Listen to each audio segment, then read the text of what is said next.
وەرزی یەکەممان بەڕێ کرد. وەرزی یەکەم بە باش و بە خراپی با خەفەتی لێ نەخۆین.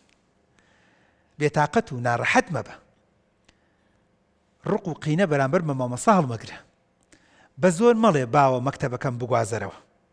بەڵام لە هەمووی مهمتر ئەویش ئەوەیە کە لە خۆمانیش بایی نەبین. دەکەم بە کۆتایی بەرنامەکە. هەندێک قوتابیمان هەیە کە وەرزی یەکەم باشە بێت، ئیتر دەست بۆ هیچ نابات. کە وەرزی یەکەم نمرەی بەرز دەبێت، ئیتر دەوری دووەم پشتی لێ دەکاتەوە.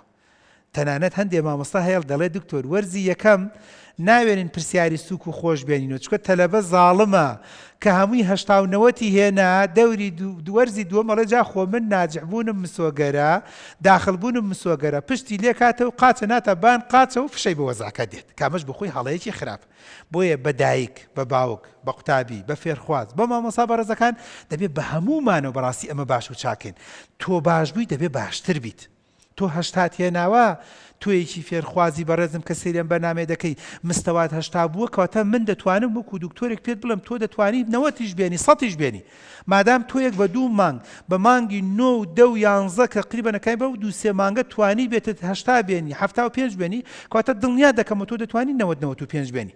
تویەکی بەڕێز ئەگەر لە پۆلی 3 تەوەسە بوویتە، یعنی کاکاتە 9 ئێستا یان پۆلی 12 بوویتە، ئەگەر معدلت 70 بوو بێ ئێستا کەواتە لە بەکەلۆریە توانی بیگەنیتە سەر و 90-95 باشتر و چاکتیش. بەڵام بەو مەرجەی هەڵەکانی خۆت بزانی، باشەکانی خۆت بزانی.